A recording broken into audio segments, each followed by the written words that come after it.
The Villisca Axe Murderer, one of the most brutal and mysterious serial killers in all of American history, just might have lived in this house in Barnesville, Ohio.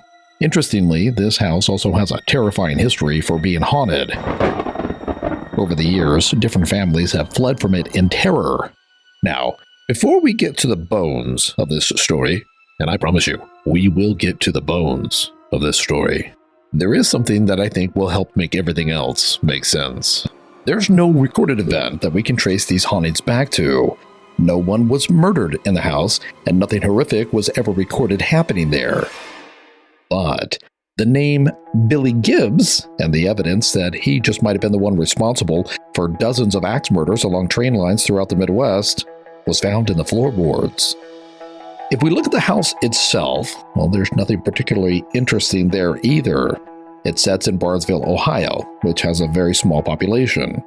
As far as the hauntings go, well, Amy's research found that a man named W.H. Perkins lived there between 1912 and 1916. And that name Perkins, it will become extremely important here in just a bit. Then the McVeigh family had it for a short while. And there were rumors that the McVeighs experienced hauntings themselves, but Amy was unable to find anything conclusive. So those hauntings will not be part of this story. But then the Roby family got it, and that's when the unexplainable, terrifying events began to show up in documentation. Frank Roby acquired the house, planning to let his daughter live there. Well, one night he drove over to clean it, but he never came home. So his wife went looking for him, and she found him upstairs in a closet, dead. Some say that it was a heart attack, but the look on his face, well, it screamed that there was something more to this. His face was frozen in an expression of pure terror that Miss Roby just couldn't explain. Whatever it was that scared her husband to death seemingly came out of nowhere and was still somewhere in that house. Well, after that, no one wanted anything to do with that house for a while. Then, in the 1940s, a woman named Maggie Mae McCort purchased it. And Maggie, well, she was a practical, God-fearing woman who had no patience for talk of ghosts, hauntings, or anything that went bump in the night. And like Frank Roby, she bought the house to let others live there. For her, it was going to be a rental property. Well, the first family that moved in didn't last very long at all. On their very first night, the daughter refused to sleep in her bedroom, said that it gave her the creeps. So the family let her sleep downstairs on the living room couch, which just might have been a mistake because that night she woke up to something hovering above her in the darkness. This formless, shadowy mass that morphed and changed in strange ways until it finally twisted itself up in such a fashion that she felt that it was looking directly at her. And then, all at once, it screamed. Well, she tried to scream back, but found that she had no voice. Then, this shadowy mass pulled itself back toward the ceiling, circling like a dark cloud, or maybe a vulture. Well, she took the opportunity to get up and run, and it chased her all the way up the stairs, laughing as it went in this weird demonic tone. Well, she busted into her parents' bedroom, woke them up, and they welcomed her into their bed. And then they called it a nightmare. Everything's going to be okay. Don't worry about it. And after a bit, they told her that she had to go back downstairs and go to sleep. Can you imagine? Well, she did, and after hours of trembling there on the couch, she finally fell asleep. But then, the next night, this thing came back, and the events repeated. And it wasn't long after that her parents had no choice but to believe her, because this thing started attacking everyone else in the house, including her parents. Well, eventually, these events got so bad that the entire family stopped sleeping in separate bedrooms, and instead they huddled together in one, and they would all say later that from inside of this room, they would hear the most god-awful sounds out in the hall. Sometimes it was just heavy footsteps pacing back and forth, but sometimes, well, it was something more.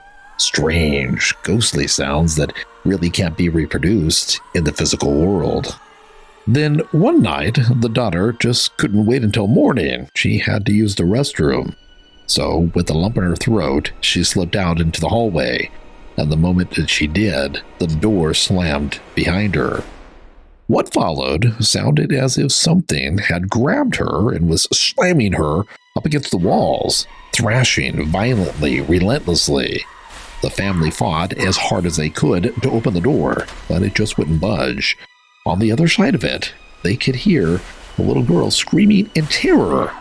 Well, the door finally gave way, and the family couldn't believe what they were seeing. The little girl was hanging upside down, pinned against the wall, kicking and screaming, suspended by something invisible. Sounds like something out of a horror film, doesn't it? Well, her father sprung forward to help her, but right in the middle of his leap, something shoved him and everyone else back into that room. Then the door slammed shut again. Well, after a second, the family opened it just in time to see the little girl fall onto the floor, hitting her head. They, of course, left that very night. They never came back. The landlord, Maggie McCort, shared none of this with the next family, who paid 3 months of rent in advance, which was a mistake. Strange activity began the very moment that they settled in, and just like with the last family, it began with their daughter. Blankets yanked from her bed, her clothing rearranged, and strange sounds coming from her bedroom after dark, even when she wasn't in it. At first, it seemed, almost playful, mischievous, if that's even possible.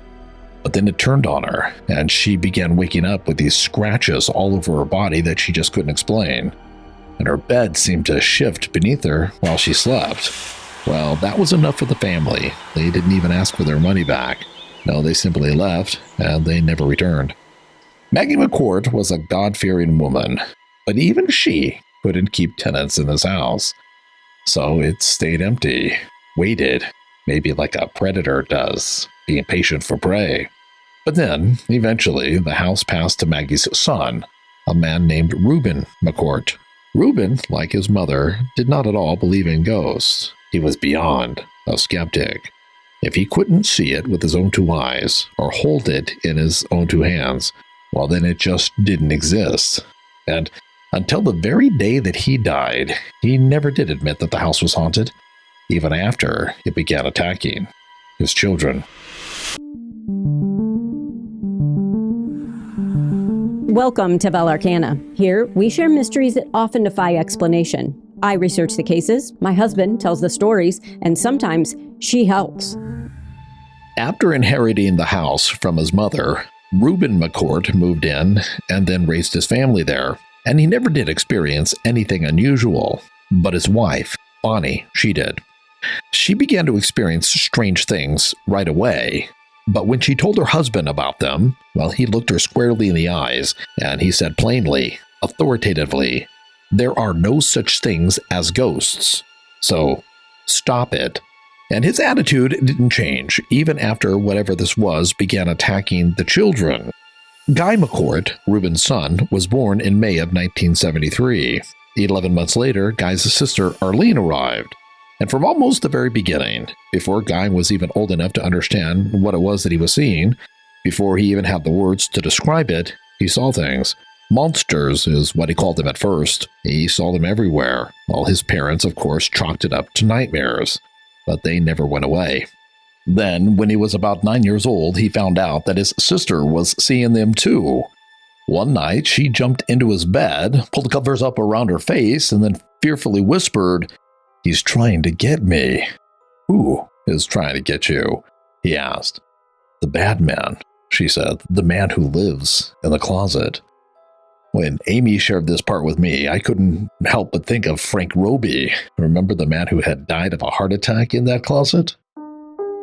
Well, Guy did what all older brothers should do. He told her that it's okay, and she was safe.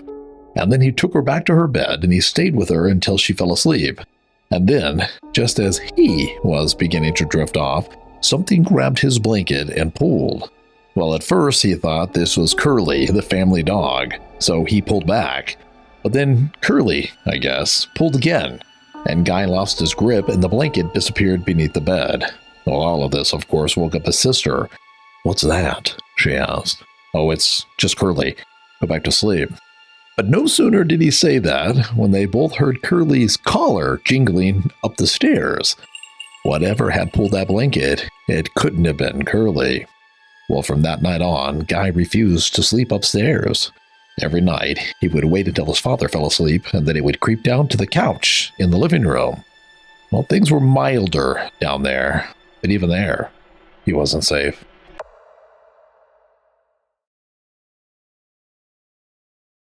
After a couple of nights sleeping downstairs, little Guy began waking up with these strange scratches all over himself. Deep, unexplainable scratches that hadn't been there the day before. So eventually he told his father about all of this, who sternly assured him that there absolutely were no such things as ghosts, and little Guy better understand this right now. Well, after that, he never said another word to his father about it. And the house, seemingly satisfied at this point that no one was coming to the rescue, just kept terrorizing both of these poor children at this slow, deliberate pace. It had its victims, and the victims? They had no help. But it wasn't just the children. No, if it were, then maybe all of this could have been chalked up to the children's imagination. No, the woman of the house, Bonnie, had been experiencing these horrifying events from the very first moment that she and Reuben moved in. In the beginning, she told her husband, but he wouldn't have any part of it, and he was solid. There are no such things as ghosts. So after a while, she just kept it all to herself. And the things that she experienced, they were intense. There was this black mass that would appear near the ceiling. The first time that she saw it, she thought it was just some weird shadow. But strangely, it would slowly stretch and morph, transforming itself into the silhouette of a tall, dark man wearing a small brimmed hat. She later said that this entity carried with it a feeling of pure, undisguised rage, pure darkness inside of it. One night, while Reuben was working the midnight shift and the children were asleep, Bonnie heard this terrible thudding sound coming from somewhere upstairs. It began slowly and softly, but then it picked up the pace, each impact louder, each one harder than the one before. Then footsteps and doors slamming. After a bit, the chandelier began swinging, and then she heard this male voice laughing upstairs, low and all wrong. A second later, this laughter began to descend the stairs, disembodied laughter floating down toward her. Well, Bonnie grabbed the children and then ran next door to her Aunt Geneva's house. Geneva was a lot like Reuben, extremely skeptical. When Bonnie rapped on the door, well, she understood immediately. Nerves, an overactive imagination, the feeling of isolation from being left home alone. In any case, she could see that Bonnie was terribly frightened. So she agreed to come over and sit with Bonnie, and for the better part of an hour, the house was perfectly silent. Well, feeling triumphant, Geneva smiled, and then she patted Bonnie's hand, and she said what people like her always say in situations like this. See, there's absolutely nothing to be afraid of because there's no such things as ghosts. But just as she was finishing that sentence, the chandelier began to swing. The thumping resumed, and footsteps could be heard upstairs while doors slammed. And then that dreaded laughter came. Well, Geneva and Bonnie grabbed the children and ran out into the street. And then they turned and looked at the house. In the upstairs window, there was this tall silhouette of a man. He stood there for just a moment, and then he just dissolved into nothingness. Well, Geneva woke her husband, John, who took his gun and went inside the house. He checked every room, every closet, even looked in the basement. Nothing, no one. Well, John went back to bed, annoyed. Geneva had said there's no such things as ghosts, but she never did spend another night in that house. Well, poor Bonnie, she had to continue to endure this, and even when there was nothing overtly happening, there was always still this cold weight that kind of settles in the spine, this heaviness that sits just behind the eyes, a sense of dread that there really is no name for. Well, Bonnie continued to try to convince her husband, even begged him to sell, which of course he refused to do. She was just being silly. Adults don't act like this. So, and this should show you just how serious the situation really was, because Bonnie, well, she left. Filed for divorce. Whatever was in that house didn't want me there. Once I left, I felt fine. I never saw anything like that again. Reuben, being the stern man that he was, just accepted this, and he arranged for babysitters. Well, one night while Reuben was working and two babysitters, Cindy and Ramona, were watching Guy and little Arlene, the house decided to show them just how haunted it really was. It began with Cindy walking through the kitchen with an empty pizza box heading for the trash can. She heard this creaking sound and then felt this slight breeze coming from seemingly nowhere.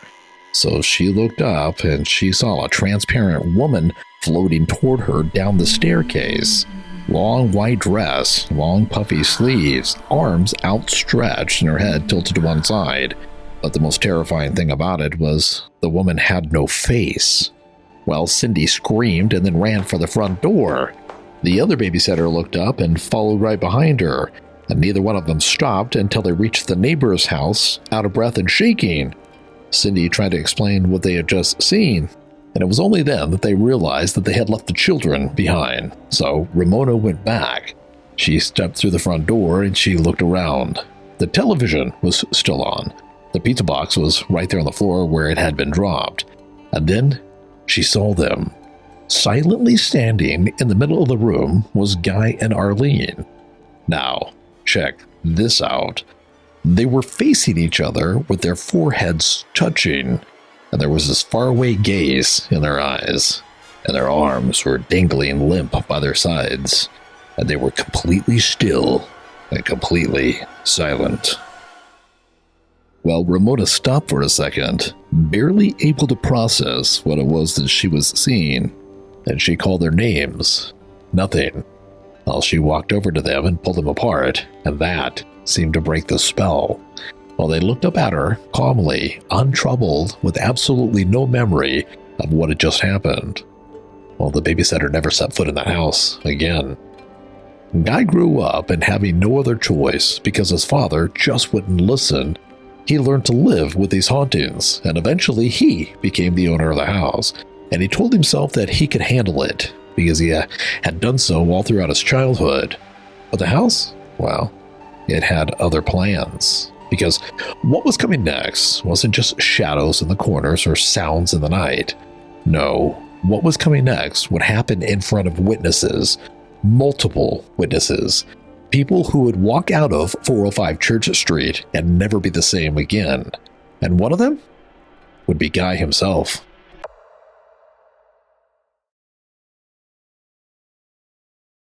Guy grew up, and eventually this haunted house became his.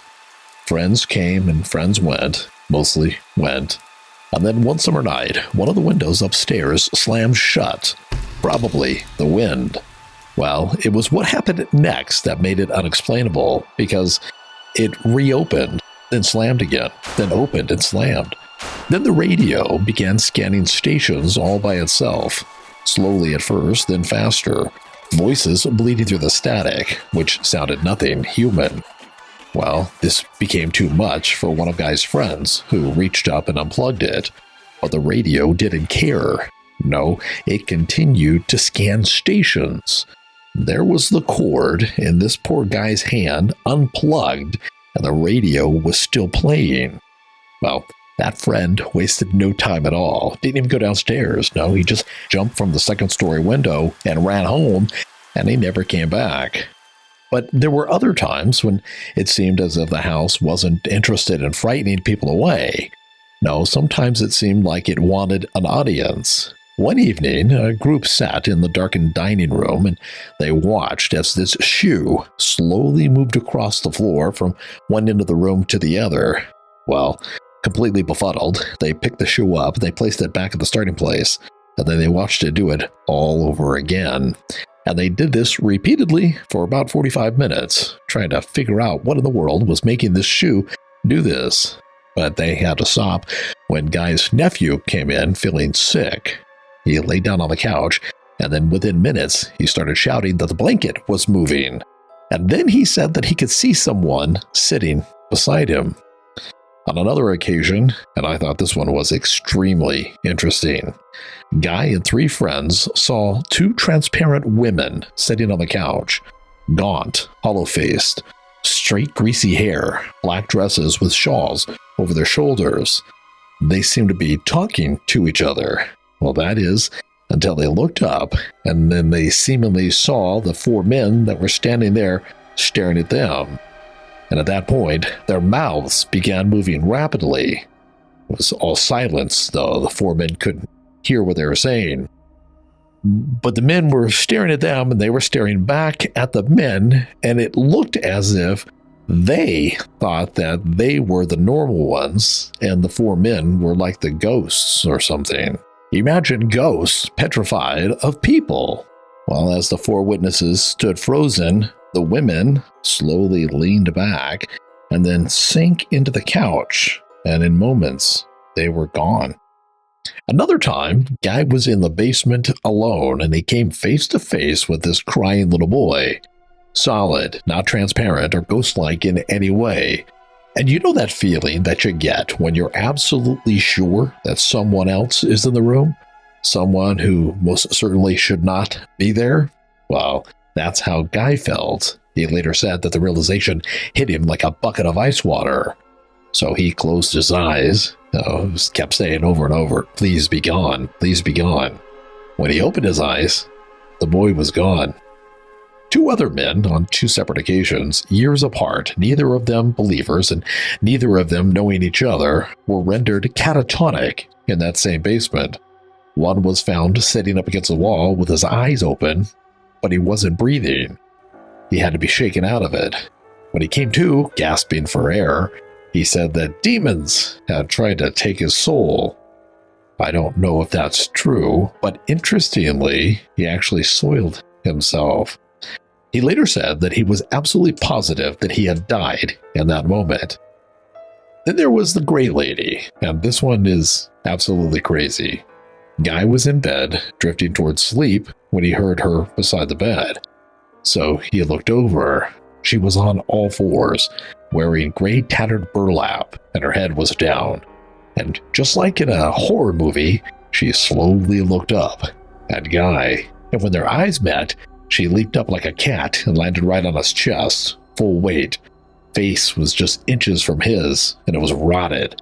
And he could actually see her teeth through the cheek because it was rotted so bad. Well, in that moment, he found himself completely paralyzed. No voice. Couldn't do anything. It took every ounce of energy he had to finally throw her off of him. And she hit the floor and scampered backward and then disappeared into the bathroom. It's the next part that I found extremely interesting because days later, he described her to his girlfriend. And she finished his sentences. She had seen the Gray Lady too, but she hadn't said anything yet because she didn't know the history of the house and she didn't want to come across as a crazy new girlfriend. Well, at some point, Guy began to make plans to leave. But before he walked out of the door, there was something that he had to know. There was this wall in the basement, and it had always been sealed. It was a wall that his father had always forbidden anyone from touching. And Guy, well, he had a sledgehammer.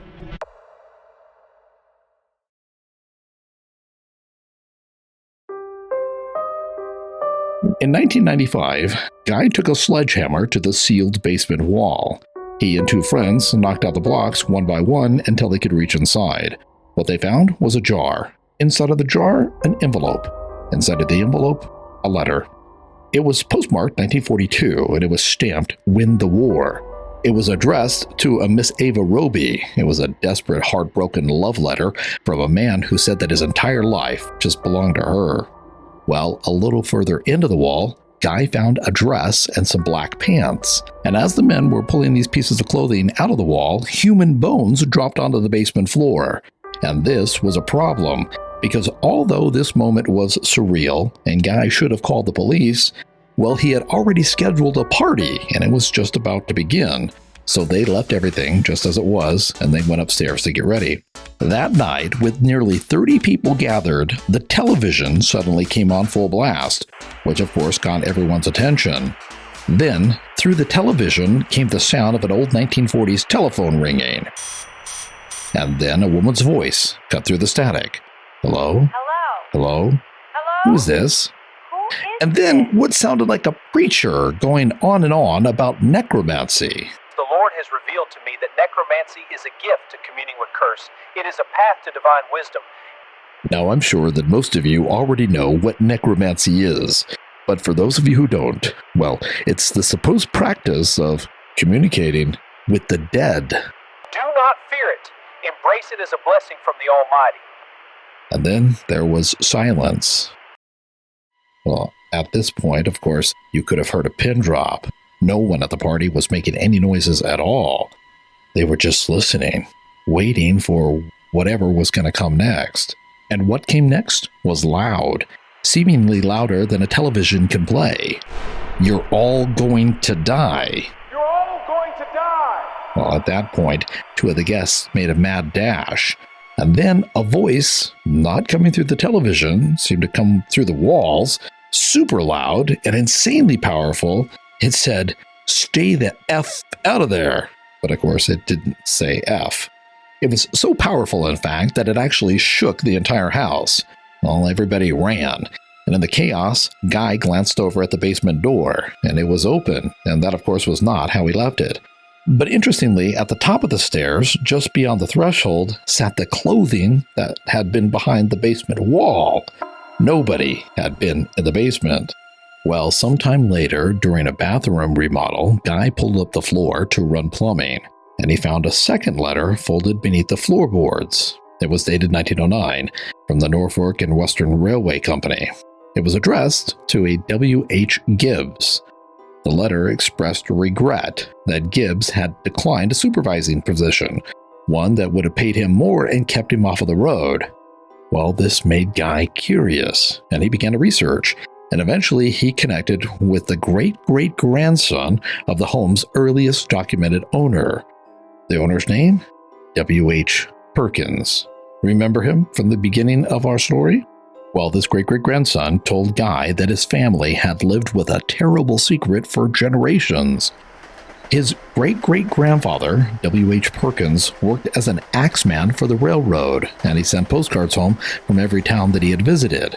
Well, the family later discovered that in nearly every town, on nearly every day that he had sent a postcard home, there had been one of those horrific unsolved murders. And they were horrific. Women, children, entire families, skulls crushed with an axe. Over 90 victims between 1898 and 1912, all near railroad tracks and all unsolved. This great-great-grandson told Guy that law enforcement had actually approached the Perkins family once, asking about a man known as Billy Gibbs. Well, W.H. Perkins' mother's maiden name was Gibbs. So the 1909 letter was his. And with the bones that he found in the basement, all that together led Guy to believe that this mysterious axe-murdering killer of the Midwest, the ones who was suspected of massacring the entire family of Villisca, is none other than this Billy Gibbs, a.k.a. W.H. Perkins. Now, you guys know me. Now I have to call it as I see it. And I have to say that it seems like there's a number of things that don't quite match up with this story, right? First, and this is the biggest one for me, according to Guy, after he found those bones, he never actually called the police. No, he told his mother about those bones, and then she talked to a friend who was supposedly a sheriff. And then this sheriff told her not to worry about it. Didn't come out and look at them, by the way. He just said, don't worry about it. Most likely they're just animal bones. If I were to find bones, and I actually believed that they were human bones, well, I definitely would call the police and have them come out and make a report. But no report was filed. Also, the internet is full of researchers who have spent years attempting to identify the Midwest Axeman, and the most serious investigators today lean heavily toward a man named Paul Mueller. Strong evidence pointing toward this man can be found documented in an exhaustively researched book called The Man from the Train. This man Mueller remains the leading suspect among true crime historians. But to be fair, Guy himself said it plainly. there really is no way to prove his claims. The descendant who came forward has since died, and he was the only one in his family who was willing to speak about these postcards. But all of that being said, those letters exist. The alias is real, confirmed in employment records. The murders were real, 90 plus unsolved, all along railroad lines, running directly through towns that Perkins was known to have been in. Bones were found behind that sealed wall in Guy's basement. And there have been mediums who have come along over the years trying to get to the bottom of what's really going on with this house. According to every one of them, the darkness inside of it is of the spirit of a man who hated women and despised the idea of family. Well, that definitely sounds like the Villisca Axe Murderer to me. You know, philosophers have long wrestled with the idea that evil leaves a residue, that certain places absorb the evil that passes through it. The way that walls absorb smoke, or maybe soil absorbs blood. The Japanese call it kegare. That's a spiritual pollution that clings to places where violent or unnatural deaths have occurred, or perhaps where evil people have lived. Western theologians have written about genus loci. That's the spirit of a place and what happens to it when that spirit is malevolent. Maybe Guy's theory is far-fetched. Maybe it's not really worth entertaining. Or maybe W.H. Perkins, aka Billy Gibbs, really did once live at 405 Church Street. Maybe he was this mysterious axe murderer of the Midwest. Maybe he killed someone and sealed the body in the basement of Guy's childhood home.